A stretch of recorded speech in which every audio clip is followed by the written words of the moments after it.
को ये मूर्ति बनाने की क्या जरूरत है? उनसे जाकर बताना, इन मूर्तियों की जरूरत इसलिए होती है कि अपनी नई पीढ़ी को यह समझाया जा सके कि जब तुम्हारे लोगों को कोई आएगा बताएगा कि तुम गुलाम हो, तो तुम्हारे बच्चे जब रानी दुर्गावती, टंटिया मामा, बिरसा मुंडा, जयपाल सिंह मुंडा, बाबा साहब भीमराव अंबेडकर, डॉक्टर राम मनोहर लोहिया इनकी मूर्तियों के सामने खड़े होते होंगे तो वह सीना तान करके कहते हैं हमारे पुरखे शासक रहे हैं और उनसे उनका इतिहास जानेंगे तो आपके बच्चों को कोई गुलाम नहीं बना सकेगा। इसलिए इन मूर्तियों की जरूरत होती है और इसलिए मैं आपको बधाई देता हूं। किसी देवी देवता, किसी और की मूर्ति बनाने की बजाय आपने अपने पुरखों की मूर्ति बनाने का काम किया है। और अभी आनंद राय जी और हमारे प्रोफेसर जितेंद्र मीणा, हम लोग जब आ रहे थे तो इनकी तस्वीर एक सोशल मीडिया पर देखी। एक गांव है जहां 5-5 मूर्तियां एक साथ हैं। मैं तो आपको बधाई देता हूं। जहां मूर्ति लगी होगी बड़े दिनों तक तो आसपास कुछ लोगों को नींद नहीं आ रही होगी। सही है कि गलत? क्या बहुत आसान है क्या ये मूर्तियों को लगवा देना? लोग बेचैन हो रहे होंगे।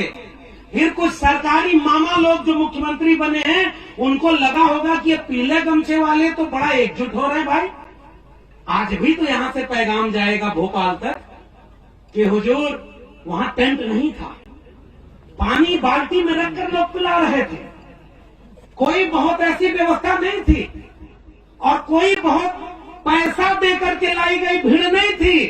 फिर भी ये पीले गमछे वाले अपनी प्रकृति के सामने इम्तिहान देते हुए पूरे दिन बैठे रहे और उनसे आपको डरना चाहिए। और भोपाल वालों, आज आपको नींद नहीं आ रही होगी, ये हमें भरोसा है। क्यों नहीं नींद आ रही होगी? क्योंकि जिस प्रदेश में 20 से 25% आदिवासी जनता हो, क्या वो वोट देने के लिए एक संख्या है? कौन सा काम आज तक इस मामा मुख्यमंत्री ने ऐसा किया कि वो आदिवासी का वोट लेने आएंगे? कोई काम किया क्या? बताइए आप लोग। मैं तो भाई उत्तर प्रदेश से आया हूं, हमारे यहाँ तो रामराज आया हुआ है, पता है कि नहीं आपको? हमारे यहाँ तो अलग ही कहानी है रे भाई। आपके यहाँ तो इतने ताकतवर लोग हैं। कहीं जयस संगठन, हमारे मित्र बैठे हुए हैं।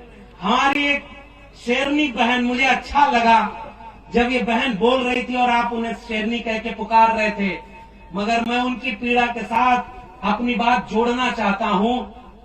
इस देश और दुनिया ने जाति के नाम पर जितना अन्याय किया ना, उससे कम अन्याय महिला और पुरुष के नाम पर नहीं किया।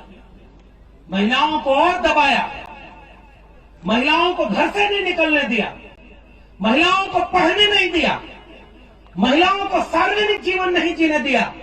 और आज जब आप अपनी एक पुरखा वीरांगना माता दुर्गावती को याद कर रहे हैं और कार्यक्रम में इतनी महिलाएं यहां पर बैठी हुई हैं, तो मैं आपको बधाई देते हुए एक वादा करना चाह रहा हूं। हाथ उठाकर वादा करना, भूखे रहना, प्यासे रहना, एक कपड़ा कम पहनना, लेकिन अपने घर के बेटा बेटियों को और खासकर महिलाओं को शिक्षा जरूर दिलाना, ताकि वो आंख में आंख मिला करके अपने व्यक्तिगत नाताओं को लड़ सके। और तब जब कोई शिक्षित होता है, जागरूक होता है, तब ये बहन जैसा कोई बोलता है। और आज मैं इस बात से भी बहुत गौरवान्वित महसूस हुआ कि ये जो निवारती गांव है, इसके बगल निमावर गांव, और हमारी बहन भारती बैठी हुई। हमने खबरों में पढ़ा कि ये धरती आज भी सोने चांदी पैदा करती है, अनाज पैदा करती है, हीरे जवाहरात पैदा करती है। लेकिन इस देश को कुछ लोगों ने ऐसा जाहिर बना दिया कि इंसान नहीं पैदा कर पाती और हैवानों जैसा काम इसी नेमावर में हुआ। हम यहां से कड़ी निंदा करते हैं और खबरदार करना चाहते हैं। एक बार तो तुमने कर लिया। और ये जो भारती बहन बैठी हुई है, अभी जब बहन ने बताया कि जहां भी अन्याय होता है, जहां भी सामाजिक और सांस्कृतिक कार्यक्रम होता है, ये बहन जिसने अपने परिवार को खोया, ये चाहती तो चुपचाप अवसाद में घर में बैठ जाती, ये टूट जाती, कमजोर पड़ जाती। लेकिन जब मुझे पता चला कि ये हर आंदोलन में खड़ी होती है और यहाँ भी आज आपके सामने कंधे से कंधा मिलाकर खड़ी है। तो मैं आपको बहन ये वादा करना चाहता हूं कि हम शर्मिंदा हैं कि हमारी आंखों के सामने ये सब हुआ और हम कुछ न कर सके, लेकिन हमारी हिम्मत भी आपको मिले। आप निडर होकर के हमेशा खड़े रहना, आपके भाई आपके साथ खड़े रहेंगे ताकि हर मुश्किल में आपको अकेला न महसूस हो। और उन जालिमों से ये भी कहना चाहते हैं कि खबरदार, आइंदा कभी ऐसा जरूरत की तो इस देश और दुनिया में जो प्रकृति को पूजते हैं वो करारा जवाब देंगे। इस बात का भी याद रखना, और ये बात कभी भी वहां तक न जाने पाए, इस बात को आप पहुंचाइएगा कि अब आप किसी के जुल्म को सहने वाले नहीं हैं। अब ईद का जवाब पत्थर से देने के लिए भी तैयार रहिएगा और भारत के संविधान के हिसाब से करिएगा। और इसलिए मैं आपके बीच में आया हूं साथियों, वक्त बहुत खराब है और आप इस मंच को इसलिए सजाए हैं। देश के आजाद हुए 75 साल हो गए, देश में संविधान लागू हो गया, सब कुछ चल रहा है, लेकिन आज भी अगर इस देश की आदिवासी आबादी को इस बात के लिए संघर्ष करना पड़े, आंदोलन करना पड़े कि ये जल जंगल जमीन पर हमारा हक है, हम इसे आपको छीनने नहीं देंगे। सजग रहिएगा। कुछ लोग आपके लोगों को तोड़ करके ले जाएंगे, उनको भी पीला गमछा पहनाएंगे। और मैं एक तस्वीर देख रहा था, ये हमारे बड़े भाई आनंद राय जी हैं, बड़े फाइटर व्यक्ति हैं, इन्होंने एक तस्वीर सोशल मीडिया पर लगाई कि भोपाल का ये मामा मुख्यमंत्री हो या दिल्ली में बैठे हुए सरकार का राष्ट्रीय अध्यक्ष हो, जीवन में शायद पता नहीं पीला गमछा कभी लगा हो या न लगा हो, चुनाव नजदीक आया तो सारे पीला गमछा पहन करके रैली कर रहे हैं, सब पहन लिए पीला गमछा। इसका मतलब समझ रहे हैं, आपकी ताकत तो ताकतवर हुई। उन्हें पता है कि अगर हम ये गमछा नहीं पहनेंगे तो हमें अपना नहीं मानेंगे, लेकिन ये मामा और फूफा बने लोग अभी भी इस देश के कमेरा लोगों को इतना नादान समझते हैं कि वो पहचान नहीं पाएंगे क्या कि किसके गले में वोट के समय पीला गमछा है और किसके गले में संघर्ष के समय पीला गमछा है। इन दोनों के फर्क को पहचानिएगा। जो मौसम बदलने पर रंग बदल करके आपका वोट लेने आएंगे, सजग रहिएगा। किसानों पर गोली चलवाने वाले, आपके जल जंगल जमीन को छीनने वाले, इस देश का संविधान बदलने की बात करने वाले, इसे हिंदू राष्ट्र बनाने की बात करने वालों को एक वोट भी गलती से मत दे दीजिएगा। यही मैं आपसे अपील करने आया हूं, वरना हमारे बच्चों का भविष्य बर्बाद हो जाएगा और हम इसे बचा नहीं पाएंगे। और इससे अच्छा मैं इस आयोजन समिति के लोगों के सुर में सुर मिलाकर कर रहा हूं। हमारे यहाँ ओबीसी की जनगणना हुई है, आखिरी बार मुझे पर्ची मिल गई है जिसमें कहा गया 2 मिनट, तो आखिरी 1 मिनट और ले रहा। इस देश में कितनी आबादी है ओबीसी की, कितनी आबादी है शेड्यूल कास्ट की, शेड्यूल ट्राइब की, ये बात आपको पता होना चाहिए कि नहीं पता होना चाहिए, जानना चाहिए कि नहीं कि हमारी आबादी कितनी है। और इसलिए जिस देश में भेड़ बकरी को गिना जाता है, पेड़ पौधे को गिना जाता है, जंगल को गिना जाता है, वहां इंसान को जाति के हिसाब से गिना ही नहीं जाता। क्यों पता है? बिहार अभी जाति जनगणना करवाया है, और जाति जनगणना करवा के बिहार में क्या पता चला पता है? मध्य प्रदेश और महाराष्ट्र के बॉर्डर इलाके में मैं हूं और यहां से आपको एक पैगाम देना चाहता हूं। बिहार में जब जाति जनगणना कराई तो पता चला कि 85 से 90% वो लोग हैं जो SC ST OBC में बांट दिए गए हैं, जो हाथ से श्रम करके अपनी मेहनत से गुजारा करते हैं, और 10% केवल वो लोग हैं जो परजीवी हैं, हमारी मेहनत के ऊपर परजीवी बन के गुजारा कर रहे हैं।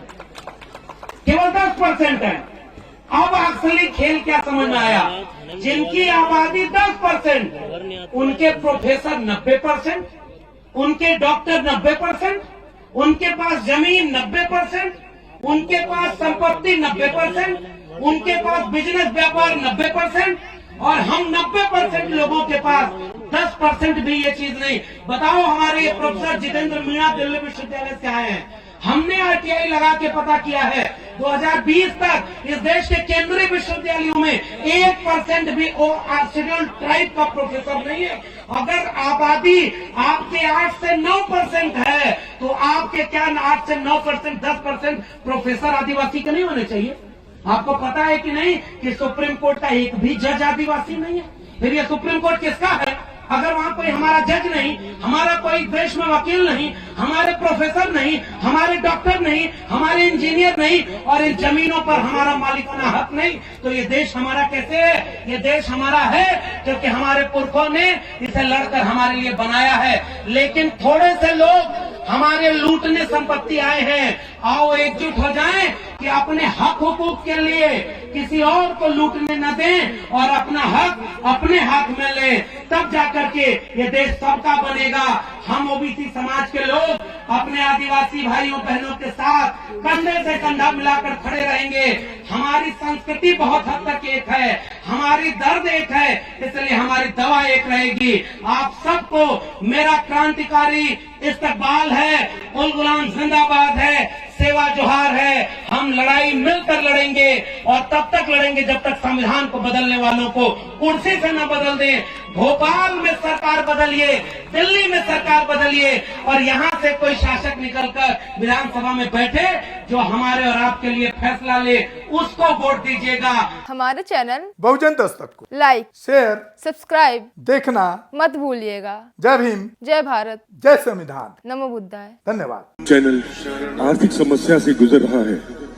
अगर आप बहुजन समाज में बाबा साहेब आम्बेडकर और तथागत बुद्ध की विचारधारा को अधिक से अधिक लोगों तक पहुंचाना चाहते हैं तो हमें आर्थिक सहयोग प्रदान करें, ताकि हम अपने चैनल के माध्यम से देश विदेश में समता, बंधुता, एकता और संवैधानिक अधिकारों को ज्यादा से ज्यादा लोगों तक पहुंचा सकें।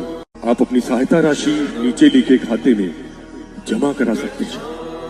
खाता धारक गौतम रत्ना, खाता संख्या 316957686551, IFSC कोड SBIN 0060336, बैंक भारतीय स्टेट बैंक।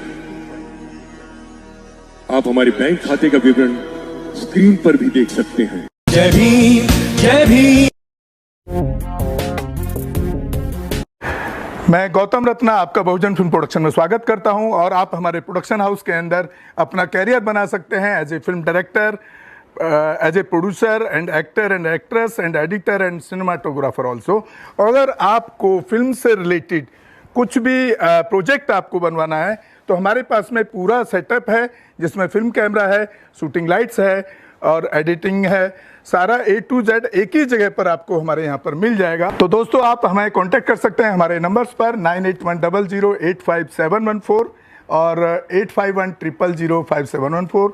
हमारे वेबसाइट पे विजिट कर सकते हैं www.filmserviceindia.com और हमें मेल भी कर सकते हैं gautamfilmsproduction@gmail.com पर। धन्यवाद।